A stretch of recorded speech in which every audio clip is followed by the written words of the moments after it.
Hello, everyone. Welcome to Barca News. It's May 30th, 2025, and Barcelona have secured yet another academy jewel. Also, Joan Garcia has met with his agent. I'm going to tell you the results of that meeting. And finally, Manchester United are willing to accept players in exchange of Marcus Rashford. We have a lot to discuss, so let's begin.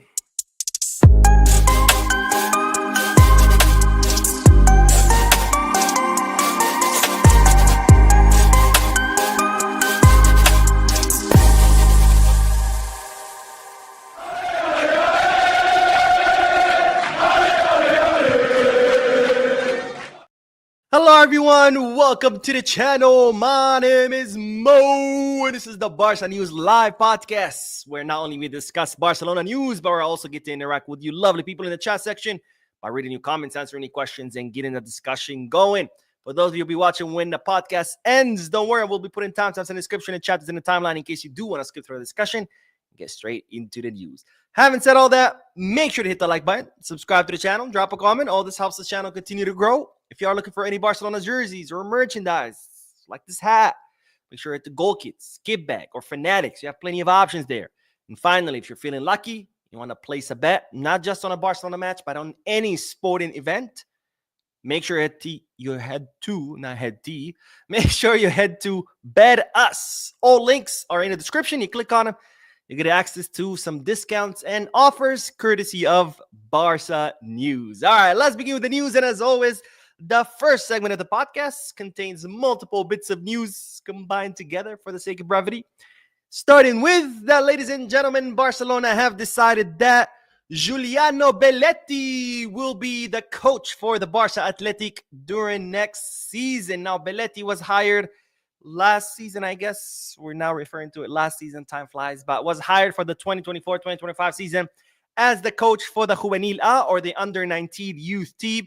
He did absolutely amazing with those youngsters, winning a treble, winning the Youth Champions League, winning the Youth Copa del Rey, and winning the league group. A coach that showed, well, he knows what he's doing. A coach that was able to develop his own system, his own idea, his own strategy, and was able to implement that with the Juvenil A, and therefore taking them to a success. See how important it is to have a system. I used to say this a lot when Xavi was the coach. People were like, what system? What are you talking about? Blah, blah. Well, what you saw under Flick, that's a system. And what Belletti did with Juvenil A, same thing. And that's what has led him to win the treble. And given his great efforts with the Juvenil A, Barcelona have decided to promote him to Barca Atletic, who unfortunately were relegated at the end of the season. However, Barcelona have full faith and confidence in Giuliano Belletti that he'll be able to restore Barca Atletic to their now former division, which again, it does have a lot of implication. Of course, we don't really care what Barca Atletic does, because Barca Atletic is not a team that's meant to, compete and win trophies. Barca Atletic has one purpose and one purpose only: feed players into the first team. But of course, it does matter what division they play in, because after all, when you're trying to sign youngsters for Barca Atletic, it's a lot more appealing to have them come to Barca Atletic and play third division, even more so if they were in second division rather than fourth, right? Same thing with the players you already have at Barca Atletic. They might have offers from other clubs, and they might say, it's okay, I don't want to consider them. Yeah, they might be first division, but they're small clubs. I'd rather play third division at Barca than first division at a small club. But now all of a sudden you find yourself in fourth division, and you're like, all right, maybe first division at a small club is better than fourth division at Barca. So that's why it's important where Barca Atletic play. It's mostly, for recruitment purposes. It's a lot more attractive when you're trying to sign players to be in higher divisions than lower ones. Same thing as far as keeping talent that you already have, or even when promoting talents, right? If you have a player in a Juvenil A and you're like, we're going to promote you to fourth division with Barca Atletic, he might be like, I don't know, maybe I should go somewhere else. So that's why it's important where Barca Atletic play, not so much because, prestige or whatever. We don't really care about that. Barca Atletic has one purpose and one purpose only: feed players to the first team. Now, speaking of the academy, speaking of young and up-and-coming players and young talent, we do have to talk about this guy, who's no other than Mikel Zouk. Mikel Zouk, who Barcelona just managed to extend his contract. Mikel Zouk just signed his first professional contract with Barcelona, and this is big news because he is what's considered a very promising player currently in the academy. Now, Mikhail Zuk is Polish. He is 16 years old. He plays as a center midfielder, but can also play as an attacking midfielder. He's a player who's described by the academy coaches as technically gifted. And he arrived in Barcelona in 2016 from Aqua Hotel. Sounds like a spa, but apparently it's not. It's a football club. But he arrived in 2016 from Aqua Hotel to the academy, was there until 2022, then had to leave because his family relocated to Poland.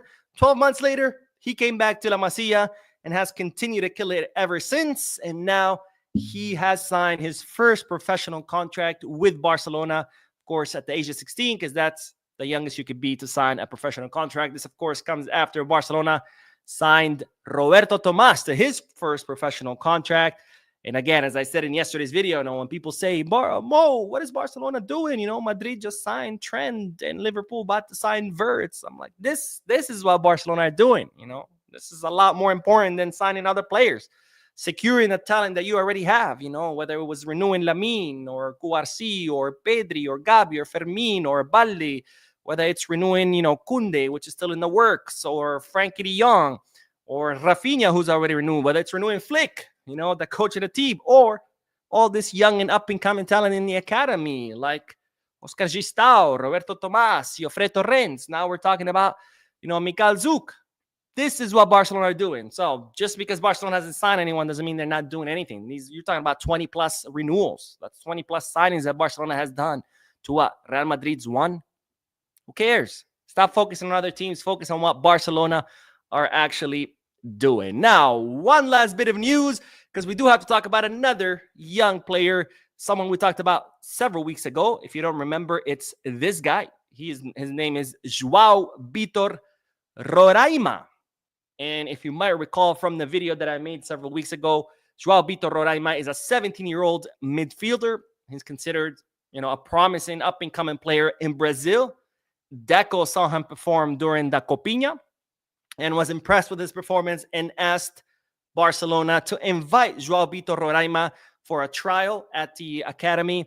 And while that's what João Vitor Roraima has been doing this past few weeks, he flew to Barcelona. He trained with different teams in La Masia under different coaches, had plenty of chances to show us what he got. And, well, it seems that João Vitor Roraima will be heading back to Brazil because he did not manage to impress anyone at the club. First of all, his profile, there's plenty of players in the academy with the same profile. And, he didn't stick out above anybody who Barcelona have already at the academy. Not to say that Roraima is not, a promising player, is not good, but unfortunately fortunately, I should say, when you have the best academy in the world with some of the best young up-and-coming players, it's very difficult to bring someone else and impress you because, well, you have plenty of impressive players already. So Barcelona will not be signing João Vitor Roraima. He will be heading back to Brazil because he did not manage to impress anyone. All right, let's do the chat section, and then we are going to talk about Joan Garcia and the latest news in regards to the Espanyol goalkeeper. And we do have a donation, baby scumbag. Thank you so much, my friend, for always supporting the channel and for your incredible generosity. Baby scumbag says, "What's up, Mo? Is one size in tech renews? Where does that leave Mark ter Stegen? I'm glad they're actually thinking about getting a goalkeeper. He overstayed his welcome." I'm gonna talk about it. Okay, that's the next segment. So I don't want you feeling like I'm ignoring your comment. I'm not. But that's going to be the next segment. So I don't want to get ahead of myself. But thank you for your donation. Thank you for the question, because the answer, or at least what I think, is coming up in the next segment. Let's see. Edwin says, "What's up, Mo? They said Deco is looking at 4 wingers, 2 named Diaz and Rashford. What's your guess on the other 2 unnamed options?" As far as I know, the only options currently being considered, or realistically speaking being considered, is, well, I guess just one, Marcus Rashford. Luis Diaz remains Deco's number 1 option, but Barcelona cannot afford him. Barcelona cannot pay 85 million euros. Laporta's favorite option is Rafael Leao, which, again, Barcelona cannot afford. So really the only realistic option right now that Barcelona are considering is Marcus Rashford. Now, of course, there's plenty of other names on the list. I've mentioned a lot of them. in past, like Lukman. Doué was considered for a short period of time, but obviously that's like impossible. Elise from Monaco. There's plenty of names on the list, but the top names were Luis Diaz, which we can't afford, Leao, which we can't afford, Nico, but Barcelona are playing the whole ego game, like, oh, he rejected us. And then, of course, there's Marcus Rashford, who's like, I'll do whatever. I'll sell my mother to come to Barcelona. So that's the reality of it. Morgan says, hey, Mo, Morgan from London, stayed in pretty late to hear all the Barca news. Bisca Barca. Well, thank you, my friend. Thank you for staying up late. What is it, like 1 a.m. over in London? That's pretty cool. Thank you, my friend. But get some sleep, my friend. Get some sleep. Sleep is very important. You can always watch the podcast when it ends. It'll be there. It'll be there on the channel. But thank you. Super Ice says, hey, Mo, I don't think Rashford will be a bad buy, but best we loan him first and see how we do. And after buying him for like 30, 40 mil at the most. There's no plan to buy Rashford, right? Barcelona want him on loan. They want a season loan. They want to see how he does because he has been highly inconsistent throughout his career. Even if he does well, would I pay 40 million for what then will be a 29-year-old player? No. I think that would be a mistake because remember, at 29, nearing 30, you're a depreciating asset. That means what you pay is going to be the most that player will be worth at that moment because from there, his value just continues to decline.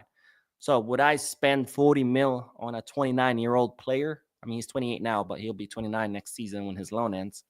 I wouldn't. Maybe 20. But 40 seems like a lot. Unless he comes and scores 40 goals and provides 20 assists, then maybe.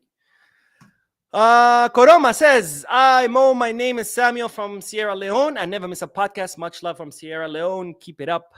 We for you, bro. Well, thank you, my friend. Thank you for always watching the podcast. I always see your name in the chat section. So thank you for that. And thank you for your comment as well. And let's do one more comment and then we'll jump back on the news. But Carlos says, we now most definitely need a winger to stretch that field.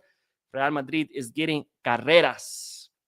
I mean, we've been needing a winger regardless of what Madrid does or doesn't, because, we can only stretch it on one side, which is the right side through Lamine. We can't really do it on the left, right? Because we've seen, even though Rafinha has had an incredible season, he doesn't really have that 1v1 skills that's required of a Barcelona winger, right? Lamine does, Rafinha not so much. And if you notice how Rafinha plays, he always cuts into the middle because, he cannot function on that wing like your regular Barca winger. Plus, he's not a left winger, so he's been playing out of position. So he always cuts into the middle. So what does that do?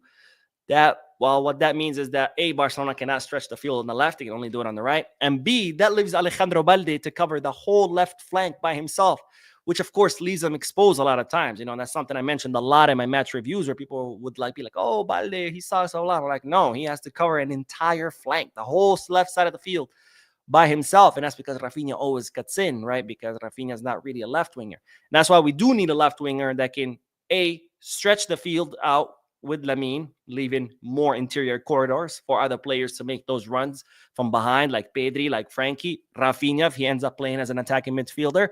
And B, to help Balde cover that side, because Balde has been covering that whole left flank by himself the whole season. And that's why when Gerard Martin took over, he was struggling too, because all of a sudden, I mean, A, you're playing first division, which you're not used to. And then B, you're having to play first division and having to cover a whole left side, which you're also not used to, right? So that's why we need a left winger, regardless of what Real Madrid does, whether they sign Carreras or they resuscitate Pelé and Maradona and sign them both, right? We still need a left winger anyway. All right, let's get back to the news because we do have an update in regards to the hottest name right now, or the name that's most spoken about when being linked to Barcelona.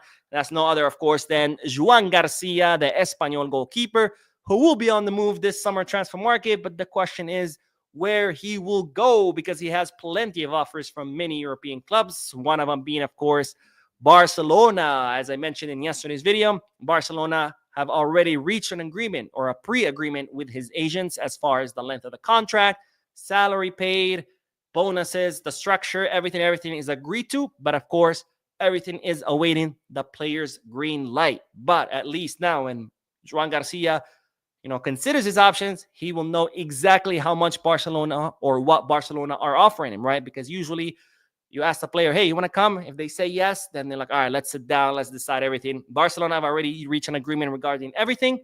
So the only thing is missing is the player's green light. Now, it's reported that Joan Garcia met with his agent today and his entourage in order to discuss all the offers. His agent brought him all the offers. Like, look, these are all the clubs interested in you. This is how much some of them are offering, including, of course, Barcelona's offer. And now the player will take the weekend to think about all the offers, to think about everything his agent brought him with his family, with his loved ones. And it's reported that he will have a decision by next week. Now, Barcelona have communicated to Joan Garcia, made it very clear. The moment you say yes to us, we have the money ready, and that money will be in Espanyol's account the next day, which is, of course, referring to the release clause, because Joan Garcia has a 25 million euro release clause. And if Joan Garcia on Monday says, hey, I want to go to Barca, Barca will have that money deposited in Espanyol's account by next week. They are ready to pull the trigger.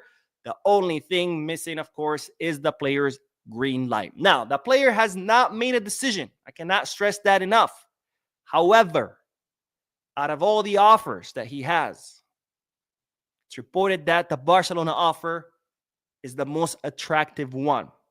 Not because of the money, but look at what other offers he has. Bayer Leverkusen, with all due respect for Bayer Leverkusen, I would much rather play for Barca than Bayer Leverkusen if I was a player. Napoli, congratulations on being a Serie A champs, but who are we kidding? Who would you prefer to play for, Barca or Napoli? Inter, now that's a good project, a pretty established project. They're in the Champions League final. They're a historical team, but again, we're talking about Barca. Manchester City, now that one's a tough one, of course. Who wouldn't want to play for Pep Guardiola? And out of all of these, again, Barca seem to be the most attractive because of the project that they have. You have Hansi Flick, who has amazed everyone with his tactics. You have a very young team, and you have very exciting players. Who wouldn't want to play with Lamine Yamal right now? Who wouldn't want to be a goalkeeper with Pau Cubarsí standing right in front of you, knowing, hey, you're in safe hands? So right now, the most attractive project for Joan Garcia is Barcelona. However, again, he has not made a decision. I cannot stress that enough.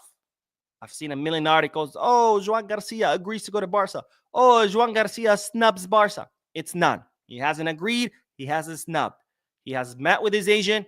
He has been presented all the offers that he has on the table, and now he will take the weekend to decide. So we'll have a decision by next week. Now, of course, the looming question is, if Joan Garcia does choose Barcelona, what will happen with Mark ter Stegen? Now, the rumor mill has been flying all day, talking about if Barcelona signs Joan Garcia, Barcelona will put Mark ter Stegen on the market and force him out. Now, there is no truth to that. As it stands right now, this could, of course, change. On Monday, Joan Garcia might say, I want to go to Barca, and Laporta says, fuck it, get rid of Mark ter Stegen. That could happen, right? Anything can happen in football. We thought Messi was going to stay. He ended up leaving. As of now, as of today, May 30th, 2025, there's no truth to Barcelona selling ter Stegen if Garcia comes. What the plan is, if Joan Garcia does end up coming, is for Garcia and Mark ter Stegen to battle it out during the preseason, and then Flick will decide who is the better goalkeeper. If he thinks ter Stegen's better, ter Stegen will be first, Joan Garcia will be second. If Flick thinks Garcia's better, Garcia will become first, and ter Stegen will become second. So that's the plan, for the two goalkeepers to battle it out and prove who is better. Now, if ter Stegen ends up becoming second and he decides to leave because he doesn't want to be second, that's a whole nother story. But right now, Barcelona are not trying to force ter Stegen out. Let's make that clear. Now, of course, again, it could change. But right now, they're not doing it. Now, it's reported that ter Stegen, despite that there's been a big campaign on social media to kind of get the player out. Despite all what's going on with the fans, it's reported that ter Stegen is not planning on leaving. He has 3 years left on his contract. He doesn't plan to leave. If he ends up leaving, it's not going to be because the fans are trying to push him out through Twitter. So that's what the reports are. And honestly, I do have to say this. I don't quite understand what's going on with Twitter with all the posts against Ter Stegen and this whole like wave of pushback against Ter Stegen. Look, I'm not gonna sit here and tell you that Ter Stegen has been an elite goalkeeper and the best goalkeeper in the world. I think we can all admit that Ter Stegen the last few seasons, he's been a little bit inconsistent, right? For example, the season before Xavi came, he had a terrible season. We found out that he needed a surgery, that he had opted not to get it, and that affected his performance. That in the summer he got the surgery, and under Xavi, Xavi's first season, he was key in helping Barcelona win La Liga, right? And then last season, he was also not great, but to be fair to him, the whole team was shit, not just him. So he has had inconsistent seasons. I'm not going to sit here and pretend he hasn't. But all of a sudden, all this hate towards him, like, oh, get him out, they're singing out, their statue. That's what I don't get, because the guy hasn't played all fucking season. That's what I don't get. Like, people are like, oh, Barcelona conceded so many goals, Ter statue. I'm like, what? He hasn't played. How can he blame Ter Stegen for Barcelona conceding goals when he hasn't played all seasons? Now, another thing that it doesn't make any sense to me, right? Ter Stegen comes back for his first match, Villarreal, concedes 3 goals in what was a meaningless match because Barcelona had already won La Liga, right? Then you have Szczesny, concedes 7 in the Champions League. And people are like, Szczesny's better than Ter Stegen. And I'm like, what? How is conceding 7 in a semifinal of the biggest competition better than conceding 3 in a meaningless match? That to me doesn't make sense. Also, Ter Stegen concedes the 3 against Villarreal. People are like, he sucks, he's trash. Szczesny concedes 7 in the Champions League, and people are like, oh, it's the defense, it's Araujo, it's Gerard Martí. And that tells me something. It tells me that this whole campaign against Ter Stegen is not based on logic. It's not based on rationale. It's based on emotions, right? Because A, it's nonsensical what people are saying. The arguments make no sense. And B, there's no consistency in the criteria of judging both goalkeepers, right? If Ter Stegen concedes goals, it's because he sucks. If Szczesny concedes goals, it's because of the defense. And it's like, what? You have to keep it consistent. If it's the defense fault that Szczesny concedes, that means it's the defense fault that Ter Stegen concedes. Or if Ter Stegen sucks because he concedes, that means also Szczesny sucks because he concedes. You can't have it both ways. You got to keep your criteria consistent. You can't shift your criteria back and forth just to fit your narrative. But anyways, let's put that aside, because we all know fans are emotional. They're fickle. They change their mind every 2 seconds. 1 second, one player is messy. The next second, that player sucks, trash, and get him out, right? And so forget about what the fans are saying, especially on Twitter. There's something we've learned, is that Twitter is probably the biggest congregation of trolls. People who are frustrated in their personal lives, so they got to take it out on everything and anything on Twitter. Now, let's talk about Barcelona itself, because this is where the rational people supposed to be, right? The professionals, the people who get paid to do this. I still don't understand, why did they offer Szczesny a contract renewal? That's where I'm lost, because Ter Stegen is getting older. We get it. We need a young goalkeeper. Absolutely. 100% I agree. But the natural progression should have been, you bring Joan Garcia, you have him battle it out with Ter Stegen. If Garcia is better, he becomes first, Ter Stegen becomes second, and you have someone from the academy being third, Jakubishvili or Diego Kochen. If the opposite happens, Ter Stegen shows that he's better, then Ter Stegen is first, Garcia second, an academy kid third, and once Ter Stegen leaves, Garcia becomes first, and the academy kid becomes second. That's the natural progression. That one makes sense. Now, tell me this. Where the fuck does Szczesny fit in all this? Where does he fit? Because if, let's say Barcelona sign Garcia and he shows that he's amazing, he becomes first, Ter Stegen second, Szczesny third, academy kid fourth, or academy kid third and Szczesny fourth. How is that going to work? Are we just going to have Szczesny, Ter Stegen, and Joan Garcia? What about the academy kids? They're going to want to leave when they see that they can't even make it the third goalkeeper. So this is where I'm like, what was Barcelona thinking when they offered the contract renewal to Szczesny? Now you might say, okay, then push Ter Stegen out. Okay, let's consider that option. You're telling me you want to push a veteran of 11 years that has won everything there is to win with Barcelona in order to keep a goalkeeper that was here for half a season? Does that make sense? Do we want to continue going down the same path of treating our players like that? Like Suarez pick up the phone in 5 seconds and be like, get the fuck out after everything he gave us? Like, that to me doesn't make sense.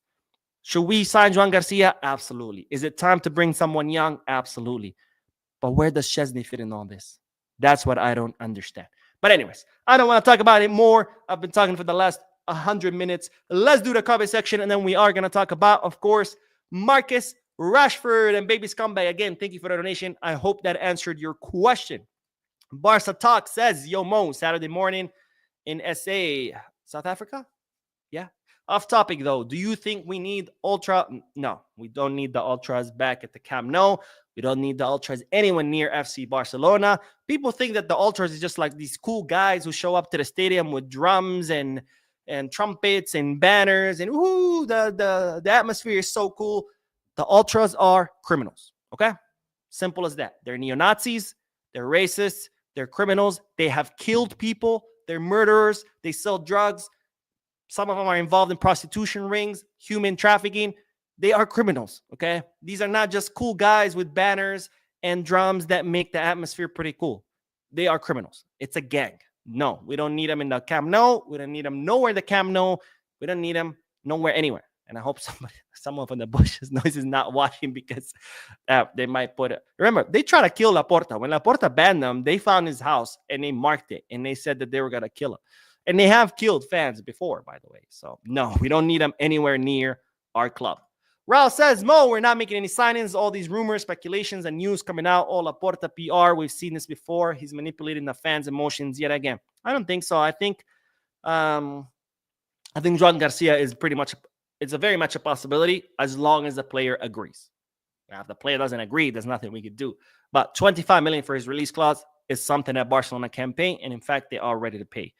Now, what we sign after that, that's a big question, right? I think Rashford is a possibility too if Manchester United agree on the loan. But besides that, don't expect a busy, hectic summer transfer market. And that's what I always try to tell people, right? People are like, oh, we're going to sign this and that, and we need this and this. And I'm like, no.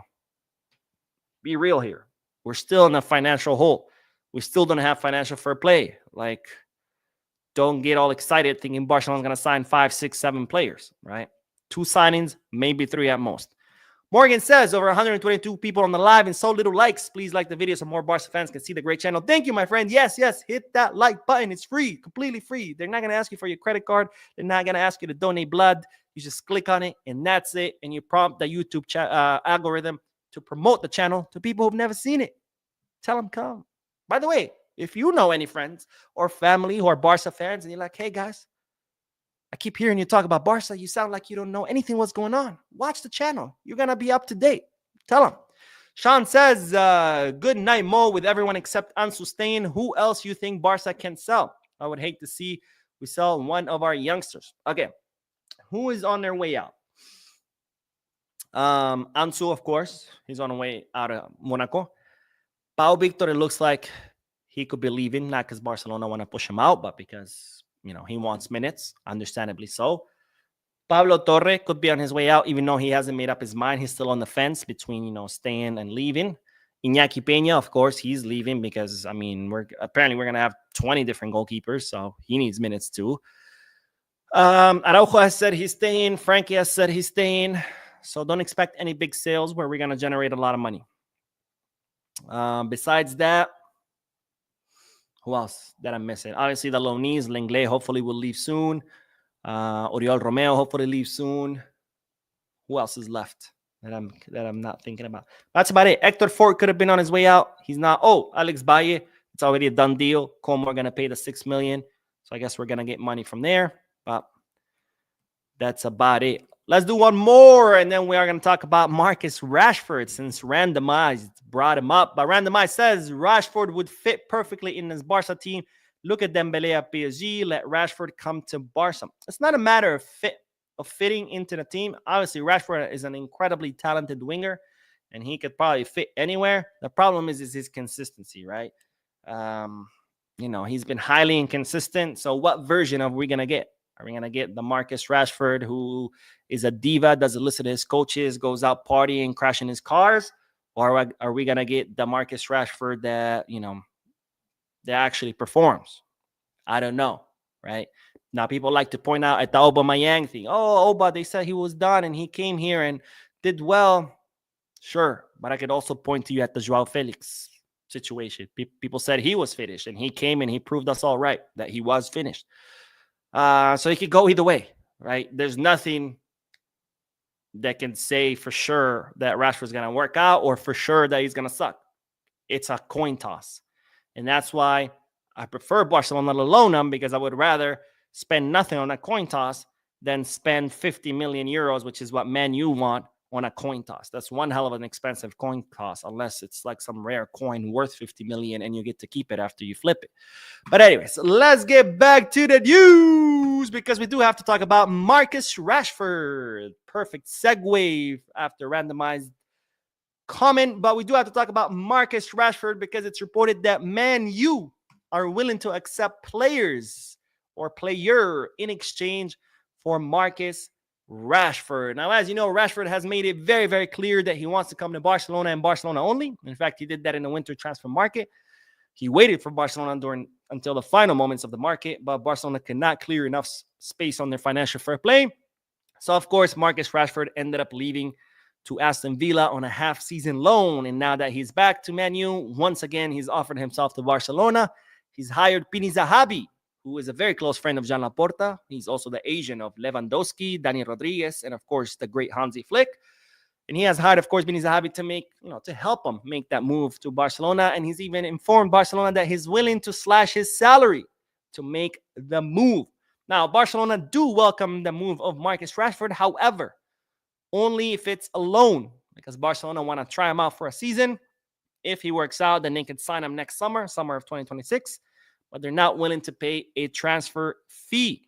Now, Man U, on the other hand, they want to get rid of the guy. They're tired of him. They want a permanent transfer, and Barcelona want a loan. So, of course, patience is going to be the name of the game, because Barcelona are going to have to negotiate with Man U for a very long time, or wait out Man U and see if they get desperate towards the end of the last few days of the market. And maybe then Man U will say, okay, fine, we don't want to loan them, but we also don't want to keep them. So here you go, take them on a one-season loan.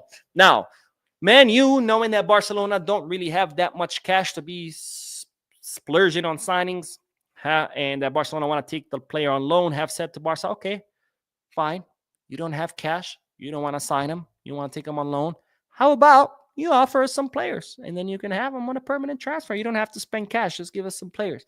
Now, no names have been mentioned on what players they could take, but Man U has floated the idea to Barcelona that they would accept payment with players. Sounds kind of horrible, but you get the point. Now, what players could they perhaps that Barcelona could send their way? I mean, the names I just mentioned a few moments ago: Pablo Torre, Pau Victor, Iñaki Peña. It's going to be names of players who are on their way out, obviously. Barcelona are not going to offer a starter. They're not going to say, here's Cubarsí, or here's Lamine, or here's Pedri in exchange of Rashford. That would be pretty silly. But that's the news. Again, Barcelona still want a loan. Man U want a permanent transfer, but willing to take players in exchange of Rashford. And my question to you is, who would you offer to Man U in exchange of Rashford? Let me know. I would offer them a signed poster, an autograph poster, maybe a couple of balls, a replica of the cat costume. I don't know. You guys let me know. Let's see my man Klaus. I don't know if you guys know this, but Klaus is an OG of the channel. Klaus has been a subscriber for as long as I can remember, and he's been watching these podcasts since the first day I decided to make a live. Best decision ever, by the way. I love these lives. I love reading you guys' comments live and reacting to them live. But Klaus has always been there. So thank you, my friend, for always watching the live streams. But Klaus says, I don't want trash for that Barcelona. I don't blame you. I really don't. I'm not too thrilled about it. If it's a loan, then okay, I'm like, all right. But either way, I'm not gonna, if we miss out on him, I'm not gonna be like, oh my God, we missed out on Rashford. And if we sign him, I'm also not gonna be like, oh my God, I can't believe we signed him. Like, I'm kind of on the fence, kind of more like, all right, Barcelona can bring him on loan. Let's see what he does. Hopefully he does great. If he doesn't, we send him home packing. But yeah, I don't blame you for feeling that way. Richard says, but we missed him at his 15 years old. We prefer Arnau Tenas instead. Juan. I think Arnau Tenas and Iñaki Peña were kind of on the same level, right? So if we were to keep Arnau, we might as well kept Iñaki. Again, I still don't know why Barcelona renewed Szczesny. Not to take away from what Szczesny did. I think he had some pretty good matches, but I mean, he already had plenty of options. It's kind of like we're making the same mistake with Dani Olmo, right? It's like we didn't need Dani Olmo, but we signed him. And we had to sell VIP seats to register him. Paid 60 million to sign him, plus another 100 million of seat rights that we had to sell away to register him. So that, in other words, we spent 160 on Olmo. If you want to look at it that way, like the total cost. For a position that was plenty covered, right? We have Fermin that can play there, Gavi that can play there, Pedri that can play there, Rafinha that can play there, Pablo Torre that can play there. And now we're kind of making the same mistake with the goalkeeper. Now, I'm not talking about Joan Garcia. We do need to bring in someone young that can compete with Ter Stegen. But again, what was the point of renewing Szczesny, right? Especially when you have kids in the academy who, yes, Kochen, Jakubishvili, don't get me wrong, they're not ready to start. No way. But fuck, how many goalkeepers do you need? Sean says, hey, Mo, a while back, I believe you did a video that Flick wants to make Tony Fernandez a substitute to Yamal. Is that still the plan for next season? It's not that he wanted to. That was a consideration that he could. He still has to prove himself, right? Now, the problem with... Was it Tony or was it Guille? Now I'm blanking. One of them is considering leaving. I can't remember if it was Tony or Guille. But regardless of whether they leave or they stay, they will participate in the preseason. Both Tony and Guille will be there in the preseason. And based on what they do, we'll see. They impress, they'll have a spot on the first team. Jose Fernandez says, in my opinion, I think Nico would be ideal for us. And after him, that kid from Monaco. I think, honestly, I would rather have Nico than Rashford or Diaz. But, Barcelona are like, well, if Nico doesn't, take the first step and announce that he wants to come to Barca, we're not going to. It's like, dude, you're not in no position to act like the hottest girl at the club. And that if any guy wants to talk to you, he better buy you a Lamborghini first. Because we have no money, we have no financial fair play, we have very limited options. We need a reinforcement badly. This is not the time to be playing the ego game. Now, I get it. He snubbed us. All right, whatever. Maybe don't announce it to the world that you still want him. As to, save face. But come on. What does Nico have to do? Come begging on his knees? I don't get it. Curtis says, our fans have become very, very disrespectful and are acting like Madrid fans. This attack on Ter Stegen is disgusting. I agree 100% with you. 100% with you. Because, look, one thing is to criticize the player based on his performance. I do it here all the time. I used to say Rafinha is not Barca level the last 2 seasons. But one thing is to say a player is not good enough or is not performing well. And the whole thing is to go after them personally and insult them. And, that just shows lack of decorum. Again, if you believe that Ter Stegen is not good enough, fine. Sure, that's your opinion. You say Ter Stegen is not good enough. But the insults, the memes, it's below what a Barca fan should be. Plus, after all, you're attacking a player of your own team, which, again, I'm not saying don't criticize. Of course, criticize. If a player is not performing well, criticize him. But to attack and insult and kind of denigrate and just be vulgar against a player of a team you claim to support, I don't get it. Plus, it's just lack of manners, lack of decorum. But, it's like Mike Tyson said. Social media, unfortunately, I'm paraphrasing here, but has taken the consequences out of people's actions. There's a lot of people on social media that I see that have never been punched in the mouth, and you can tell that they've never been punched in the mouth because, they have the protection of a keyboard or a screen. So that kind of has taken away the consequences. But, these people should be careful because you go out in the world running your mouth like that. In the real world, a keyboard is not going to protect you.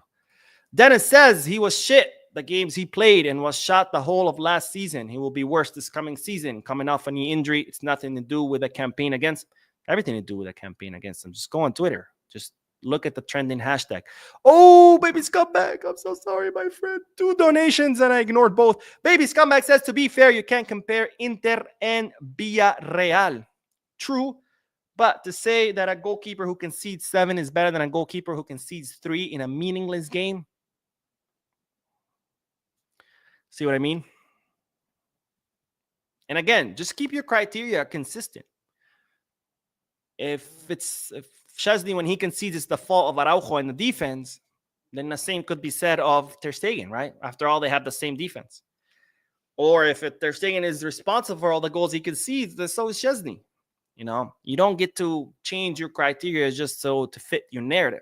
I'm just saying be consistent. Again, I'm not defending Ter Stegen. I'm not saying, he's been the best goalkeeper in the world and he should sign for 20 more years. He has had inconsistent seasons lately. But is it worthy of the campaign that he's seen against him? No. Is it worthy of all the attacks? No. Unfortunately, Twitter is just full of, disrespectful little shits, right? And that's what they're doing. They're doing what they're doing. Like, again, you get criticized his performance. By all means, that's what you should do. But the disrespect, it's uncalled for. That's all I'm saying. And Baby's come back again, with his incredible generosity. He says, what about you think made them change their mind in signing a goalkeeper, even if Joan doesn't sign? Rumor says that they're looking for other options. Thanks for your POV point of view.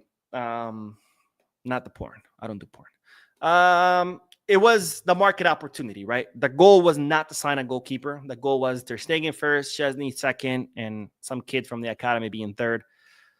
But when they saw, okay, this guy, Joan Garcia, just had an incredible season, the most saves out of any goalkeeper in La Liga, and only worth 25 mil, that's when Barcelona were like, all right, no, we have to go for it. Because if it wasn't for that release clause, any other club would have charged you 60 mil for him, right? So it was kind of like, all right, well, we have to take advantage of this, because if we don't, someone else will buy the release clause, will pay the release clause, and then they're going to want to sell him to Barcelona for 60 mil. So that was more of a market opportunity than anything else.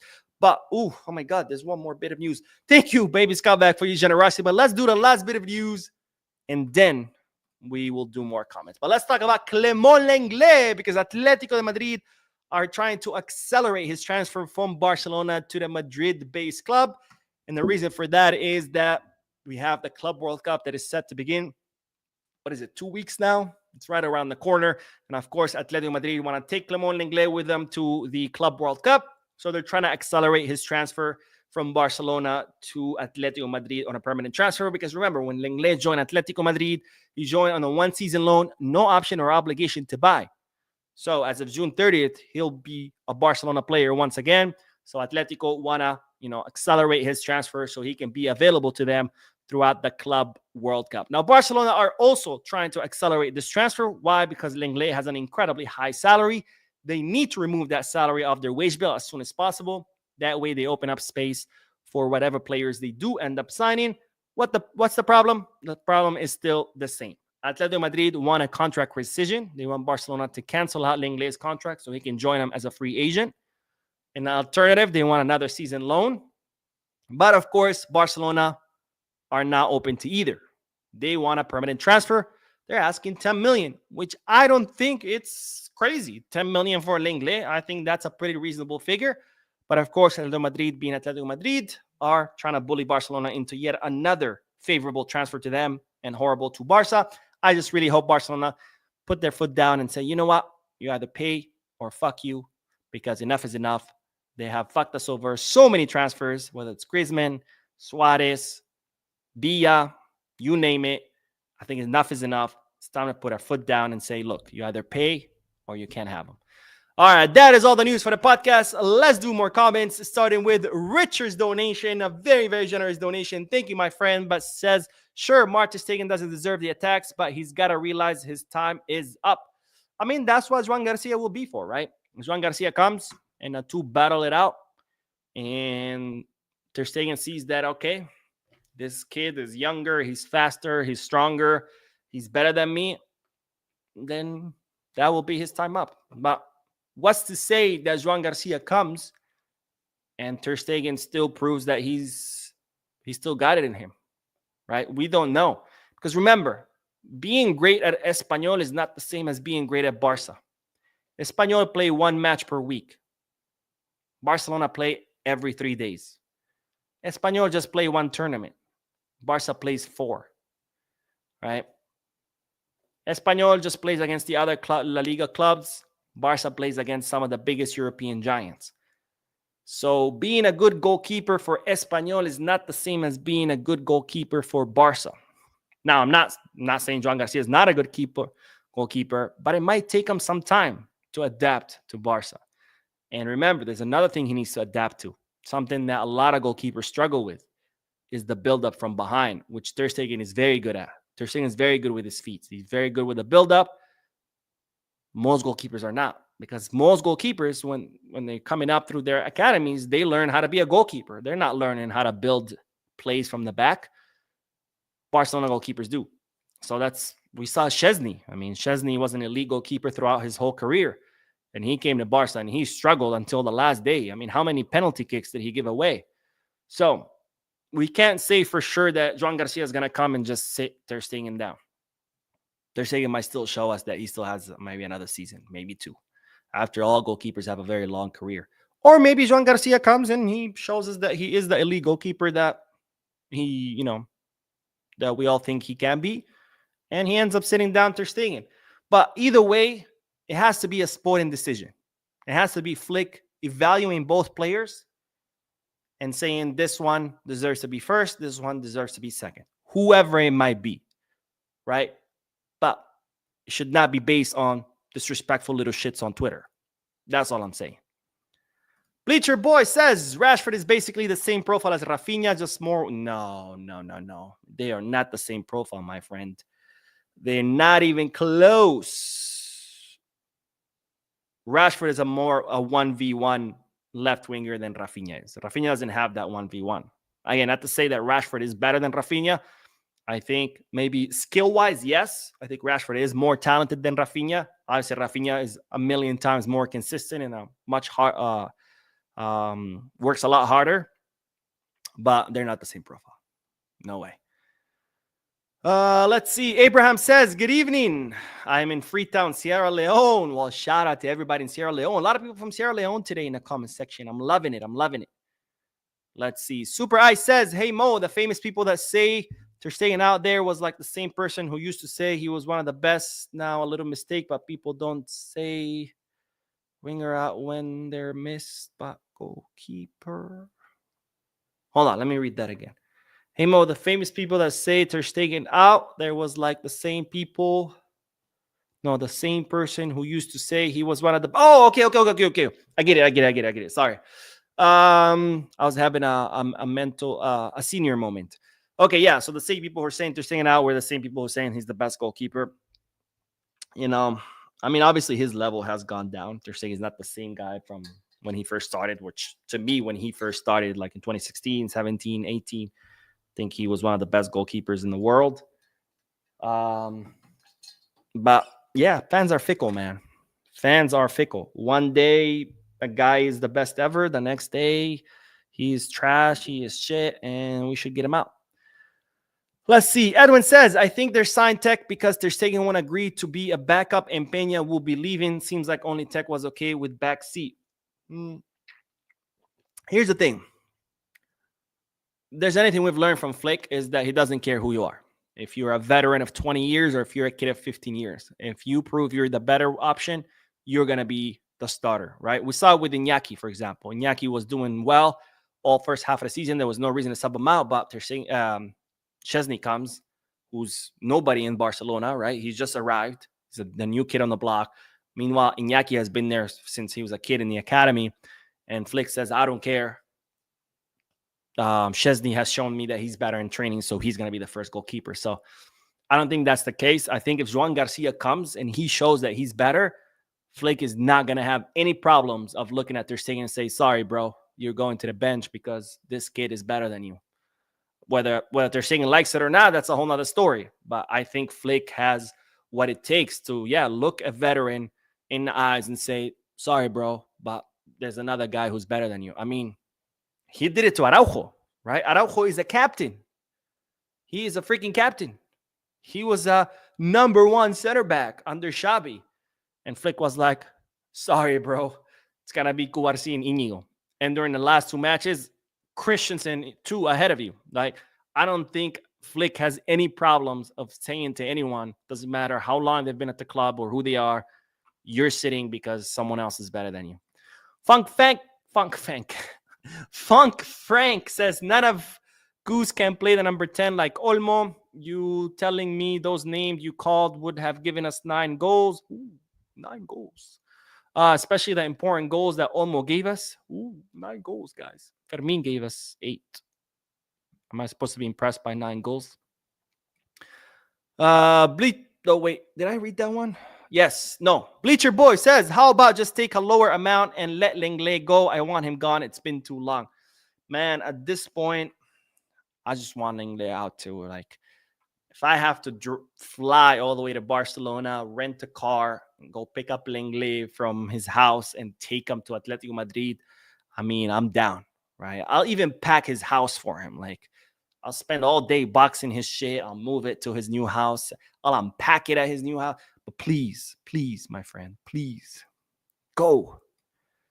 Street Fighter says, hey, Mo, I saw the Kingsley Coman and Martinelli, one of the 2 options besides Diaz and Rashford. Kingsley Coman was considered briefly by Flick because, of course, Flick knows him from his Bayern days, but it's not a serious option, just given his injuries. Martinelli is not something that Barcelona can afford. So that's the reality of the situation. But anyways, that is all, ladies and gentlemen. Thank you so much for tuning in. Thank you for your likes, your comments, your subscriptions, your generous donations. Don't forget to hit the like button, subscribe to the channel, drop a comment, and as always, Visca Barça.